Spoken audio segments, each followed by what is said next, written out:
This is a Mouthful TV production. Please visit my Etsy shop, Marston Studio One. Link below in the description. Welcome to episode 8, where we talk about anxiety, stress, and depression. It's still Stress Awareness Month, but I did want to talk about depression today.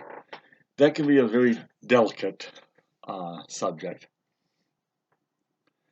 And at any time, if you feel really depressed, call for help. Call 911. Don't don't wait around. It's okay to call.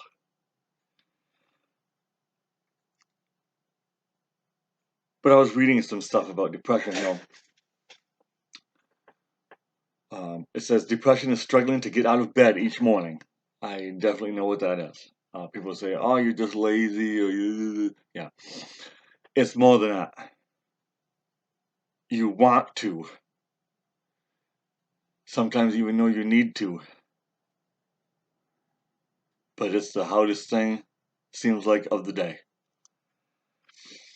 Depression is the voice in your head telling you you aren't good enough. Every day of every minute of every hour. Yes, I know exactly what that is. After a while, for me, it's always there, and sometimes I don't listen to it. It's still saying it, and I just don't pay any attention for a while, if that makes sense. It's always there. Could be therapy, medicine's helping, but it's always there. Just sometimes you tune it out, if that makes any sense. As I said before, everybody join in with the conversation about the anxiety, stress, and depression, and let me know how others out there are feeling and dealing with that. Depression is the inability to perform even the simplest of tasks. That's another thing. It's like can be the hardest part of your day, and it shouldn't be. And it's another time where people think you're lazy, but it's more you you gotta actually feel it. You have to feel it. Depression is not being able to feel any highs or lows, just a constant state of numbness. This is a big one. I've noticed that with me. I never allow myself a big high. I do get lows, but I actually try to keep that even because I know if something good happens, something bad's gonna happen right behind it. And yes, it happens to everybody. There's highs and lows. But when you have depression, you try to keep that level so you don't have the extreme high and low because that will get you even in a deeper state of depression that could be dangerous. I mean, like me, I mean, many times I think it's like, why am I here? What is my purpose? Um, as I say, if you ever feel really bad, the suicide, call for help, call 911. Do not hesitate to call for help. But as like in myself, I mean, I just had the constant like, why am I here? What am I supposed to do? I mean, you know.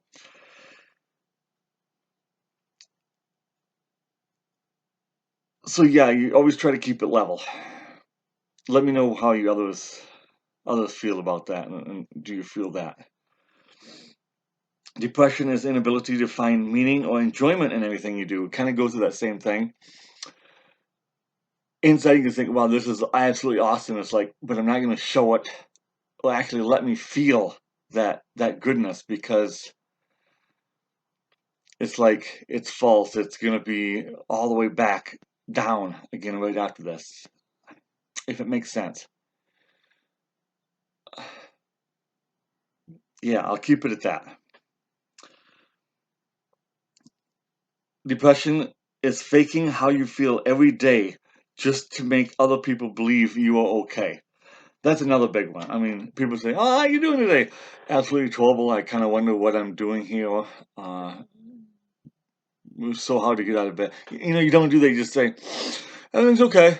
Say, yeah, everything's good. Um, and that's a hard part. It is. And after a while, it just gets you just like, "Oh, doing good." because you don't even want to get into how you actually feel. And some of that is looked at different ways, you know. I mean, you got I had a job, I was Mr. Complainer because I was, anxiety and stress. But yeah, we won't get into that stuff because then it'll bring up the PTSD and that's a whole different thing. So, but that's some of the stuff about depression.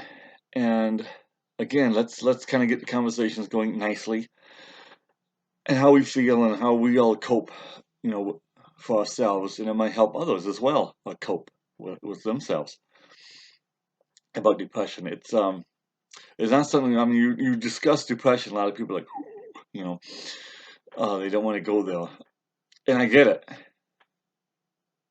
but it is a serious thing, and like I say, I mean, seek immediate help if 911, but otherwise, I know medicines do help. Therapy does help, and that's the thing too. Not knocking therapy, but therapy does not fix. Medicines do not fix. They help. They do not fix completely how you feel. It'll guide you. It'll help you. It'll help relieve. You might feel some better, but it's actually a condition, that anxiety and depression doesn't go away, but there are ways to make you feel better each day. I actually closed my little computer shop. It got to be too much, and business slowed down. It was really great there the last couple of years, but everybody was needing computers and computers getting fixed and everything. But now it's like overstocked, and so the industry is really bad right now. And customers, anybody who worked in retail or any type of service, the customers, yeah, society is another thing that it can get to you, and sometimes you got to look out for yourself. So yeah. Anyway, still kind of tinker with computers and stuff. As you see back here, there's an old Macintosh. But yeah, well, thank you for watching this episode, and we will see you in the next one.